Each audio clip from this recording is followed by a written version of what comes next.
अस्सलाम वालेकुम नाज़रीन, मेरा टीवी न्यूज़ में बलिकार आवाया सायरा सुमरो आऊं पेरिया गुल सबका परी का नज़र हेडलाइन ते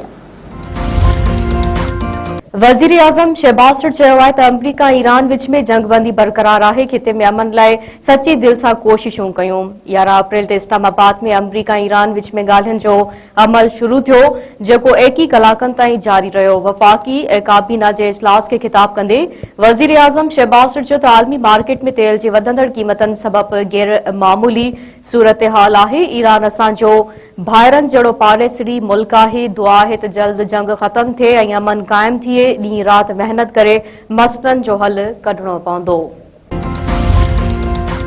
अमरीकी सदर ईरान ख़िलाफ़ डिघे मुदे वारी नाकाबंदी जी हिदायत करे छॾी। अमरीकी अख़बार जी रिपोर्ट मूजिबि डोनाल्ड ट्रंप ईरान जी मईशत ऐं तेल जे वापार ते दबाउ जारी रखण जा हुकुम जारी कया आहिनि। ट्रंप हुर्मुज़ वारे लंघ बाबति ईरान जी तजवीज़ मञण खां इनकार करे छॾियो आहे। अमरीकी सदर डोनाल्ड ट्रंप चयो आहे त ईरान ॿुधायो आहे त हू तबाही जे किनारे ते वेझो आहे।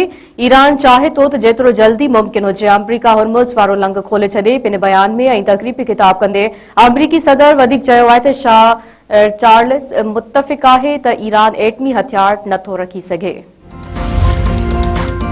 जहाज़ कब्ज़े में वठण ते ईरान जो अमरीका ख़िलाफ़ गॾियल क़ौमुनि में एहतजाज।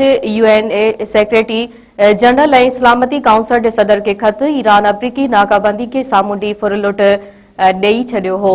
ईरानी सफ़ीर चयो आहे त इहो रवैयो वापारी मुदाख़लत ऐं मिल्कियतनि मथां गैर क़ानूनी कब्ज़ो आहे। ईरानी फ़ौज जे तर्जुमान चवण आहे त जंगबंदी बावजूदि जंग खे ख़त्म नथा समझूं। ईरानी फ़ौज तयारी ऐं हदफ़ अपडेट करे रही आहे।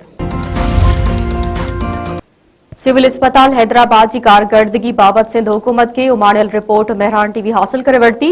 डिप्टी कमिश्नर हैदराबाद तरफां सिंध हुकूमत के उमाणियल रिपोर्ट में इंकशाफ कयो वियो आहे त सिविल अस्पताल अंदर करोड़ रुपयनि जी मशीनरी ख़राब ऐं 51 सैकड़ो सीटूं ख़ाली आहिनि। कार्डियोलॉजी डिपार्टमेंट में हिकु सर्जन ताईं मौजूद नाहे। रिपोर्ट में इहो बि इंकशाफ कयो वियो आहे त सिविल अस्पताल हैदराबाद में CT स्कैन जी 5 मशीननि मां सिर्फ़ हिकु मशीन कम करे रही आहे। रिपोर्ट मुताबिक़ अस्पताल में बीमारियुनि जी तशख़ीस वारे अमल लाइ ज़रूरी अहम तरीन मशीनरी नाकारा थी चुकी आहे। गुर्दनि जी पथरी वारी मेमोग्राफी ऐं लेथोथेरेपी जूं समूरियूं मशीनूं मुकमल तौर गैर फ़ाल आहिनि। रिपोर्ट मूजिबि हैदराबाद सिविल अस्पताल जे कार्डियोलॉजी डिपार्टमेंट में केतिरनि ई सालनि खां हिकु बि हार्ट सर्जरी न थी। दिल जे मरीज़नि लाइ शोबे में 10 कंसल्टेंट त मौजूद आहिनि पर सर्जन्स जूं समूरियूं सीटूं ख़ाली आहिनि। सिंध जे तालीमी बोर्डनि में वॾे पैमाने ते करप्शन ऐं बदउनवानियुनि जो इंकशाफ। एंटी करप्शन टीम मिरपुर ख़ासि बोर्ड जे ऑफिसरनि खे सुभाणे तलब करे वरितो। मेगा करप्शन स्कैंडल जी जांच दौरान गिरफ़्तार मुख्य जवाबदार मिरपुर ख़ासि तालीमी बोर्ड जे अॻूणे कंट्रोलर अनवर अलीम खानज़ादा जा एंटी करप्शन आॾो छिरकाईंदड़ एतराफ़। गिरफ़्तार जवाबदार पंहिंजी लिखत वारे बयान में ॿुधायो आहे त तालीमी बोर्ड नवाबशाह में ई मार्किंग ज़रिए 90,000 शागिर्दनि जा नतीजा 4 भेरा तब्दील करे वॾो माली फ़ाइदो हासिल कयो वियो। सेक्रेटरी यूनिवर्सिटीज़ एंड बोर्ड्स खे बि गॾियल तौर रिश्वत ॾियण जो इंकशाफ। यूनिवर्सिटी एंड बोर्ड्स जे सेक्रेटरी डिप्टी सेक्रेटरी मुख़्तलिफ़ बोर्डनि जे चेयरमैननि कंट्रोलरनि ऐं ॿियनि लाॻापियल ऑफिसरनि खे नोटिस जारी। सुभाणे तलब। शिकारपुर में बिरादरी तकरारनि तां हिकु ॾींहुं 2 नौजवान क़तल। शहर में दुकान ते वेठल नौजवान अज़ीज़ अहमद शर खे हथियापननि गोलियूं हणी क़तल करे छॾियो। इलाजगढ़ पहुचाइण ते वारसनि में कोहराम। पुलिस पारां वाक़ियो बिरादरी तकरार जो नतीजो करार। लोटरा थाणे जे हद में बिरोही सुंदराणी तकरार त नौजवान मारिजी वियो। जागर लिंक रोड ते हथियापननि जी फायरिंग में बशीर अहमद बिरोही क़तल। सिजावल में सरकारी अस्पतालनि में सहूलियतनि जी खोट ऐं स्कूलनि जी बंदिश ख़िलाफ़ STP जो धरणो।